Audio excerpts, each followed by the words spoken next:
Hello everyone, आज इस video में हम पढ़ेंगे एनसीईआरटी क्लास 9th का चैप्टर 4 वर्किंग ऑफ इंस्टीट्यूशन का पार्ट 2 हम इसमें डिस्कस करेंगे। पार्ट 2 में फर्स्ट में जो है स्टूडेंट्स हमने इसमें ओवरव्यू किया, how is major policy decision taken के बारे में हमने इसमें पढ़ा। फिर किस तरह से जो ये एक हमें के मोमेंडम जो है ये गवर्नमेंट के द्वारा इशू किया गया है 27% को लेकर। फिर इसमें डिसीज़न मेकर कौन कौन थे वो हमने इसमें डिस्कस किया। देन आफ्टर उसका क्या जो इफ़ेक्ट है पार्लियामेंट पे, पीपल्स पे, वो पढ़ा। उसके बाद में आज हम जो स्टार्ट करेंगे इस चैप्टर को वो हम यहाँ से लेंगे for the next month, for the next few months. This was the most hotly debated issue in the country, and newspaper and magazines were full of different views and opinion on this issue. It led to widespread protest and counter protests, some of which were violent. People react strongly because this decision affect thousands of job opportunities. Some felt that existence of inequalities among people of different caste in India necessitated job reservation. हम कहें कि अगले कुछ महीनों तक यह देश का सबसे ज़्यादा चर्चित मुद्दा बना रहा। सभी अखबार और पत्रिकाओं में इस मुद्दे पर तरह तरह के विचार आए, बहस चली। इसके चलते कई प्रदर्शन और जवाबी प्रदर्शन हुए, इनमें से कुछ हिंसक भी थे। इससे नौकरियों के हज़ारों अवसर प्रभावित होने वाले थे, इसलिए लोगों की प्रतिक्रिया बहुत ही इसमें तीखी थी। कुछ लोगों का मानना था कि भारत में विभिन्न जातियों के बीच असमानता के कारण ही नौकरियों में आरक्षण जरूरी है। They felt this would give a fair opportunity to those communities who so far had not adequately been represented in government employment। उनका मानना था कि इससे उन लोगों को बराबरी पर आने का मौका मिलेगा जिनको सरकारी नौकरियों में अभी तक उचित प्रतिनिधित्व नहीं मिला। Others felt that this was unfair as it would deny equality of opportunity to those who did not belong to backward communities. They would be denied jobs even though they could be more qualified. Some felt that this would perpetuate caste feelings among people and hamper national unity. In this chapter, we would not discuss whether the decision was good or not. We only take this example to understand how major decisions are taken and implemented in country. दूसरे पक्ष के लोगों का मानना था कि इस निर्णय से जो पिछड़े वर्ग के नहीं हैं उनके अवसर छीनेंगे। उनकी हम ये कहें कि अधिक योग्यता होने पर भी उनको नौकरियां नहीं मिलेंगी। कुछ लोगों का मानना था कि इससे जातिवाद बढ़ेगा, जिससे देश की प्रगति और एकता पर असर पड़ेगा। यह निर्णय अच्छा था या नहीं, इस अध्याय में हम इस बारे में बात नहीं करेंगे। हम इस उदाहरण को यहाँ सिर्फ यह समझाने के लिए बता रहे हैं कि देश के प्रमुख निर्णय कैसे लिए जाते हैं और उन्हें कैसे लागू किया जाता है। Who resolved this dispute? You know that the Supreme Court and the High Court in India settle disputes arising out of governmental decisions. फिर इस विवाद का निपटारा किसने किया? आप जानते हैं कि सरकारी निर्णय से उठने वाले विवादों का निपटारा सर्वोच्च न्यायालय, सुप्रीम कोर्ट और उच्च न्यायालय करती हैं। फिर the appeal of the courts to declare the order invalid and stop its implementation. The Supreme Court of India bunched all these cases together.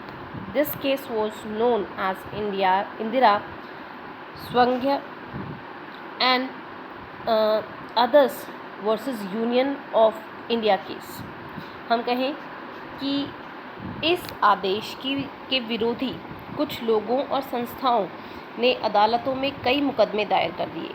उन्होंने अदालत से इस आदेश को अवैध घोषित करके लागू होने से रोकने की भी अपील की। भारत के सर्वोच्च न्यायालय ने इन सभी मुद्दों को एक साथ जोड़ दिया। इस मुकदमे को इंदिरा साहनी एवं अन्य नाम जो दिया गया भारत सरकार मामला कहा जाता है। फिर हम कहें कि 11 जजेस of supreme court heard arguments of both sides. By a majority, the Supreme Court judges in 1992 declared that this order of Government of India was valid. At the same time, the Supreme Court asked the government to modify its original order.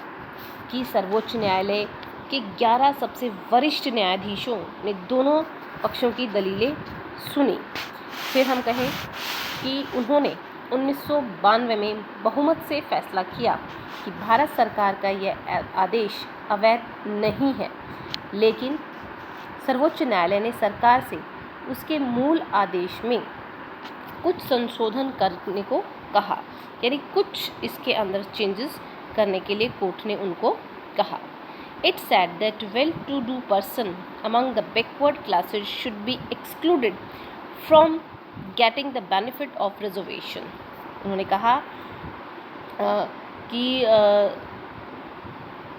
कहा कि पिछड़े वर्ग की अच्छी स्थिति वाले लोगों को आरक्षण का लाभ नहीं मिलना चाहिए। Personnel and Training issued another official office memorandum on 8 September 1993. The dispute thus came to an end and this policy has been followed since then. उसी के मुताबिक हम कहें कि 8 सितंबर 1993 को क्रमिक एवं प्रशिक्षण मंत्रालय ने एक और आदेश जारी किया और हम ये कहें कि यह विवाद सुलझ गया और तभी से इस नीति पर अमल किया जा रहा है। अब ये यहाँ पे दिया है who did what in this case of reservation for backward classes की आरक्षण के मामले में किसने क्या किया। Supreme court, cabinet, president, government official, यानी सर्वोच्च न्यायालय है, कैबिनेट है, राष्ट्रपति है, सरकारी अधिकारी जो हैं। तो सुप्रीम कोर्ट ने क्या किया, made formal announcement about this decision, कि मंडल आयोग ने सिफारिशों को लागू करने की औपचारिक घोषणा की। कैबिनेट ने क्या किया, implemented the decision by issuing an order, आदेश जारी करके घोषणा को लागू किया। प्रेसिडेंट ने क्या किया, राष्ट्रपति ने क्या किया, took the decision to give 27% job reservation, 27% आरक्षण देने का फैसला किया। देन गवर्नमेंट ऑफिशियल्स ने क्या किया, सरकारी अधिकारी जो थे उन्होंने क्या किया, अपहेल्ड रिजर्वेशन एज वैलिड, आरक्षण को वैध करार किया या दिया। किस तरह से हमने देखा कि जो रिजर्वेशन है उसको लेकर जो इश्यूज़ क्रिएट हुए, जो ऑब्स्टिकल्स क्रिएट हुए, उनको गवर्नमेंट ने किस तरह से ईज़िली हैंडल किया और उसको इम्प्लीमेंट भी किया। यानी जो लोग उसको अपोज़ कर रहे थे, उसके बारे में सेटिस्फाई नहीं थे उस डिसीज़न से, तो उनको भी गवर्नमेंट ने सेटिस्फाई किया। किस तरह से सेटिस्फाई किया कि गवर्नमेंट ने ये चीज़ लागू कर दी कि जो लोग इस चीज़ के अंदर नहीं आते हैं, यानी जो लोग हम ये कहें कि अच्छे फैमिलीज़ को बिलोंग कर रहे हैं या अच्छी स्थिति वाले जो लोग हैं, उनको इस आरक्षण के अंदर नहीं रखा गया, चाहे वो इस क्राइटेरिया में आते हो या नहीं आते हो। यानी गवर्नमेंट ने दोनों जो अगेंस्ट थे और जो फेवर में थे इस कानून के, उन सभी की बात जो है हमारे कोर्ट ने, सुप्रीम कोर्ट ने सुनी और जो उनके 11 जो वरिष्ठ न्यायाधीश जो थे, उन्होंने सबकी दलीलें सुनने के बाद इस डिसीज़न पे वो पहुँचे। अब हमारा नेक्स्ट टॉपिक स्टूडेंट्स इसमें है जो है आपका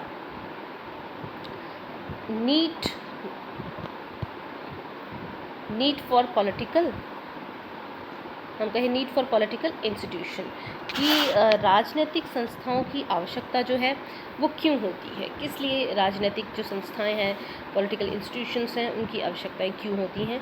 we have seen one example of how the government works, हमने एक उदाहरण देखा कि सरकार कैसे काम करती है।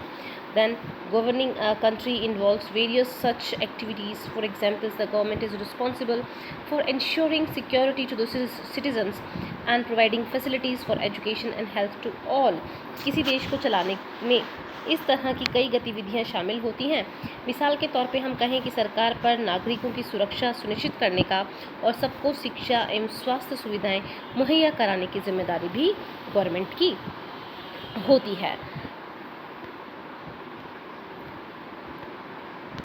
So it collects taxes and spends the money thus raised on administration, defense, and development programs.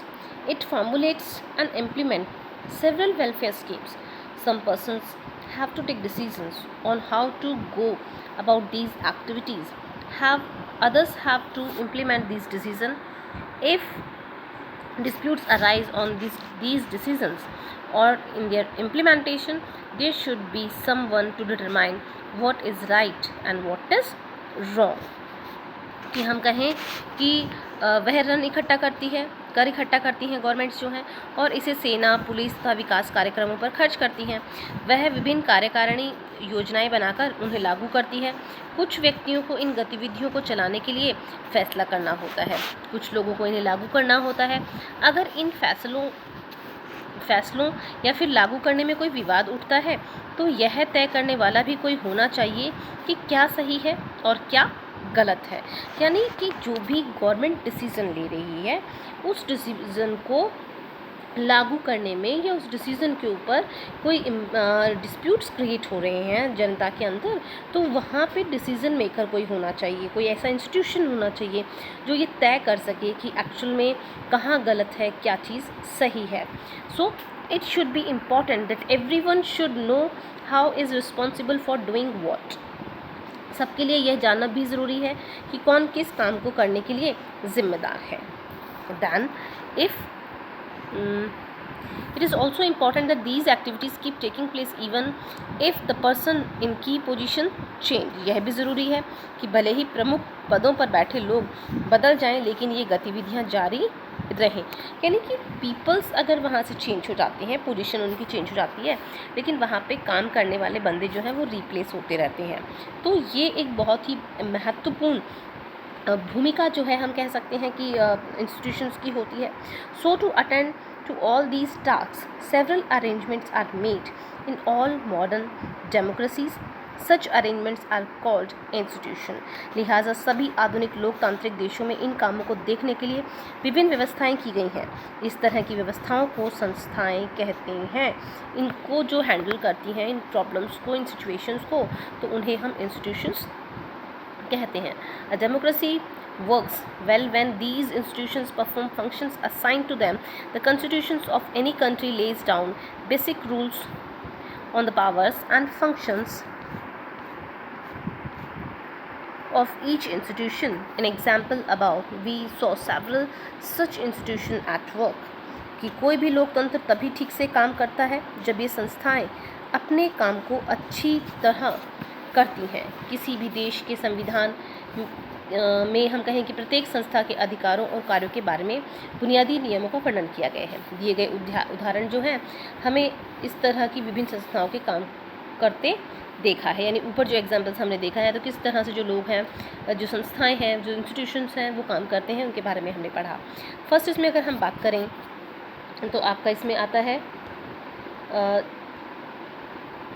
जैसे कि फर्स्ट इसमें है we have to be see that Prime Minister and the Cabinet are institutions that take all important policy decisions। कि प्रधानमंत्री और cabinet ऐसी संस्थाएं हैं जो सभी महत्वपूर्ण नीतिगत फैसले करती हैं। सेकंड अगर हम इसमें बात करें तो the civil servants working together are responsible for taking steps to implement the ministers decision. कि मंत्रियों द्वारा दिए गए फैसले को लागू करने के उपायों के लिए एक निकाय के रूप में हम कहें कि नौकरशाह जो होते हैं वो जिम्मेदार होते हैं। थर्ड अगर हम बात करें तो supreme court is an institution where disputes between citizens and the government are finally settled. कि सर्वोच्च न्यायालय वह संस्था है जहां नागरिक और सरकार के बीच में अगर विवाद हैं तो उनको अंततः सुलझाए जाते हैं। यानी किस तरह से इन 3 स्टेप्स में हमने देखा कि ये जो इंस्टीट्यूशंस होती हैं वो अपने डिसीजंस भी लागू करती हैं, कोई डिस्प्यूट्स क्रिएट होता है तो उनको भी वो सेटल करती हैं। अब अगर हम नेक्स्ट चलते हैं, can you think of some other institutions in this example, what is their role. क्या आप इस उदाहरण में दूसरी संस्थाओं के बारे में सोच सकते हैं, क्या उनकी भूमिका होती है।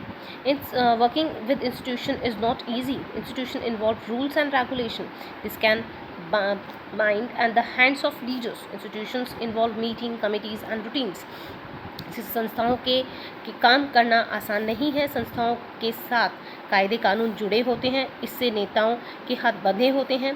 संस्थाओं के कामकाज में कुछ बैठकें, कुछ समितियां और कुछ रूटीन काम होता है, यानी इनके भी कुछ रूल्स एंड रेगुलेशंस होते हैं। This often leads to delay and हम वी कैन से कि कॉम्प्लिकेशंस, कि कुछ सामान्य रूटीन होता है, इनके कारण अक्सर काम में देरी और परेशानी भी हमें देखने को मिलती है। Therefore, dealing with institution can be frustrating.